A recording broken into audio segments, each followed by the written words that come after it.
গত ৫ আগস্ট দেশে পটপরিবর্তনের পর বিএনপির নেতাকর্মীরা ধারণা করেছিলেন ২-১ মাসের মধ্যেই তাদের শীর্ষ নেতা তারেক রহমান দেশে ফিরে আসবেন।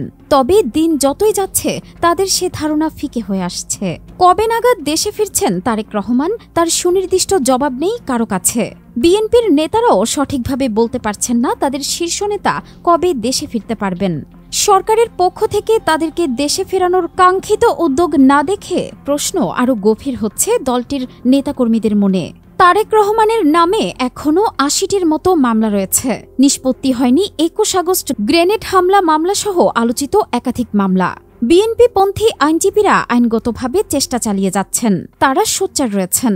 তাদের ভাষ্য, তারেক রহমানের সব মামলা মিথ্যা। বেশিরভাগ মামলা তিনি বিদেশে থাকাকালে হয়েছে। সরকার আন্তরিক হলে এসব মামলা খারিজ হতে বড়জোর ২-২.৫ মাস সময় লাগবে।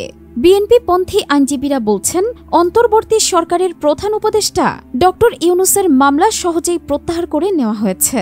অথচ সরকারের ৩ মাসেও সাবেক প্রধানমন্ত্রী খালেদা জিয়া এবং বিএনপির ভারপ্রাপ্ত চেয়ারম্যান তারেক রহমানের মামলাগুলোর বিহিত হচ্ছে না। এগুলো সবই রাজনৈতিক উদ্দেশ্য প্রণোদিত প্রতিহিংসামূলক মিথ্যা মামলা। সামরিক তত্ত্বাবধায়ক ও আওয়ামী লীগ সরকারের আমলে দায়ের করা মামলার মধ্যে খালেদা জিয়ার বিরুদ্ধে ৩৭টি এবং তারেক রহমানের বিরুদ্ধে ৮০টি মামলা রয়েছে। তারেক রহমান আগেই জানিয়েছেন তার মামলাগুলোর আইনগত প্রক্রিয়া সম্পন্ন ব্যতীত তিনি দেশে ফিরবেন না। এছাড়া সারা দেশে বিএনপি ও অঙ্গ সংগঠনের ৬০ লাখ নেতাকর্মীর বিরুদ্ধে যে মিথ্যা ও গায়েবী মামলা করা হয়েছে সেগুলো বিলম্ব না করে অন্তর্বর্তী সরকার যেন প্রত্যাহার করে নেয়। বিএনপির কেন্দ্রীয় সহ আইন বিষয়ক সম্পাদক ও সিনিয়র আইনজীবী অ্যাডভোকেট জয়নাল আবেদিন মেজবাহ সময়ের আলোকে বলেন, তারেক রহমানের নামে এখনও ৭৫টার বেশি মামলা রয়েছে। এগুলো সবই মিথ্যা মামলা। বেশিরভাগ মামলা তারেক রহমান দেশের বাইরে থাকাকালে হয়েছে। ইচ্ছেমতো ঢাকা ও ঢাকার বাইরে বিভিন্ন ইস্যুতে মামলা দেওয়া হয়েছে। এমনিতেই আদালত থেকে এসব মামলা শেষ হয়ে যাওয়ার কথা। সরকারের সদিচ্ছা থাকলে সব মামলা খারিজ হতে বড়জোর ২-২.৫ মাস সময় লাগবে। তিনি বলেন, ভারপ্রাপ্ত চেয়ারম্যানের মামলা নিষ্পত্তি করতে দলের মধ্যে একটি আইনজীবী টিম কাজ করছে। ঢাকা ও ঢাকার বাইরে সবখানে তারা কাজ করছে। তারেক রহমানের একজন উপদেষ্টা নাম প্রকাশ না করার শর্তে সময়ের আলোকে বলেন, ধাপে ধাপে মামলাগুলো খারিজ হবে। সব মামলা প্রত্যাহার হতে কেমন সময় লাগবে এটা সরকারের ওপর নির্ভর করছে। সরকারের আন্তরিকতা থাকলে এসব মামলা দ্রুত শেষ করা যায়। দলের ১.৫ লাখ নেতাকর্মীর নামে ৬০ লাখ মামলা রয়েছে। এগুলো প্রত্যাহার না হলে তিনি দেশে ফিরবেন না। শুধু নিজের মামলা নিয়ে তিনি ভাবছেন না, তৃণমূলের একজন কর্মীর মামলাও প্রত্যাহার করতে হবে। আমাদের প্রত্যাশা সরকার আইনগত ও রাজনৈতিকভাবে সুযোগ তৈরি করবে যাতে সহজে মামলাগুলো প্রত্যাহার হয়। তারেক রহমান কবে দেশে ফিরতে পারবেন তার সুনির্দিষ্ট জবাব দিতে পারেননি তার আইনজীবী ব্যারিস্টার কায়সার কামাল। সময়ের আলোকে তিনি বলেন, কবে ফিরতে পারবেন তা নির্দিষ্ট করে বলা যাবে না। আমরা সরকারে থাকলে বলতে পারতাম। সরকারই এটা ভালো বলতে পারবে। তারেক রহমানের নামে এখনও ৮০টির মতো মামলা বাকি আছে। এখন পর্যন্ত মামলা প্রত্যাহার করার বড় কোনো লক্ষণ দেখা যাচ্ছে না।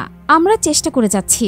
সরকারের কাছে দাবি যাতে এসব মিথ্যা মামলা দ্রুত প্রত্যাহার করে নেওয়া হয়। তারেক রহমান সব আইনি প্রক্রিয়া মোকাবিলা করেই দ্রুত দেশে ফিরবেন। কায়সার কামাল জানান, 1-11-এর সময় তারেক রহমানের বিরুদ্ধে হওয়া ১৭টি মামলার মধ্যে অরফানেজ ট্রাস্ট দুর্নীতির মামলা এবং সম্পদের তথ্য গোপনের মামলায় সাজা হয়েছে। এছাড়া করফাকি, চাঁদাবাজির বাকি 15টি মামলা স্থগিত রয়েছে। মোট 5টি মামলায় তারেক রহমানের সাজা হয়েছে। এছাড়া দেশের বিভিন্ন জায়গায় ৭০টির বেশি মানহানির মামলা আছে তারেক রহমানের বিরুদ্ধে। এদিকে আলোচিত ২১ আগস্ট গ্রেনেড হামলা মামলার আপিল ও ডেথ রেফারেন্সের ওপর হাইকোর্টে শুনানি শেষ হয়েছে। যে কোনো দিন এই মামলায় রায় ঘোষণা করবেন হাইকোর্ট। এই মামলায় তারেক রহমানের সংশ্লিষ্টতার বিষয়ে আইনজীবী এস.এম. শাহজাহান বলেন, এ মামলায় তারেক রহমান যাবজ্জীবন সাজাপ্রাপ্ত আসামি, কিন্তু তিনি দেশে না থাকায় আপিল করতে পারেননি। তবে অন্যান্য আসামি খালাস পেলে তারেক রহমানকেও খালাস দিতে পারেন আদালত। সম্প্রতি বিএনপিপন্থী আইনজীবীদের সংগঠন বাংলাদেশ জাতীয়তাবাদী আইনজীবী ফোরামের নেতারা তারেক রহমানের বিরুদ্ধে করা সব মামলা প্রত্যাহারের দাবি জানিয়েছে। মামলা প্রত্যাহার করা না হলে বিএনপিপন্থী আইনজীবীরা আন্দোলনের হুমকি দিয়েছেন। তারা বলেন, তারেক রহমানের নামে করা এসব রাজনৈতিক মামলার ব্যাপারে যথাযথ কর্তৃপক্ষ এখন পর্যন্ত কোনো ধরনের পদক্ষেপ নিচ্ছে না। এটা খুবই দুঃখজনক। আমরা অবিলম্বে তার নামে করা এসব মিথ্যা মামলা প্রত্যাহার করার জোর দাবি জানাচ্ছি। অন্যথায় আইনজীবী সমাজ আবারও রাস্তায় নামতে বাধ্য হবে। বিএনপি নেতারাও সঠিকভাবে বলতে পারছেন না কবে তাদের শীর্ষ নেতা দেশে ফিরতে পারবেন। তাদের কথাবার্তায় এক ধরনের শঙ্কা কাজ করছে। দলের যুগ্ম মহাসচিব সৈয়দ ইমরান সালে প্রিন্স সময়ের আলোকে বলেন, মামলা প্রত্যাহার না হওয়া পর্যন্ত তিনি অপেক্ষা করবেন, আইনগত দিক মোকাবিলা করে দেশে ফিরবেন। তারেক রহমান শুধু তার নিজের মামলা নিয়ে চিন্তা করছেন না, তিনি চান প্রতিটি মিথ্যা মামলা যেন প্রত্যাহার করা হয়। বিএনপির vice chairman doctor Asaduzzaman Ripon বলেন, অন্তর্বর্তী সরকারের দায়িত্ব হচ্ছে আইনগত এবং রাজনৈতিক পরিবেশ নিশ্চিত করা। আমরা চাই দ্রুত তার মামলাগুলো প্রত্যাহার করে নেওয়া হবে। সরকার এই বিষয়ে আন্তরিক নয়, এটা আমরা বিশ্বাস করতে চাই না। সব আইনি প্রক্রিয়া শেষ করে তারেক রহমান শিগগিরই দেশে ফিরবেন।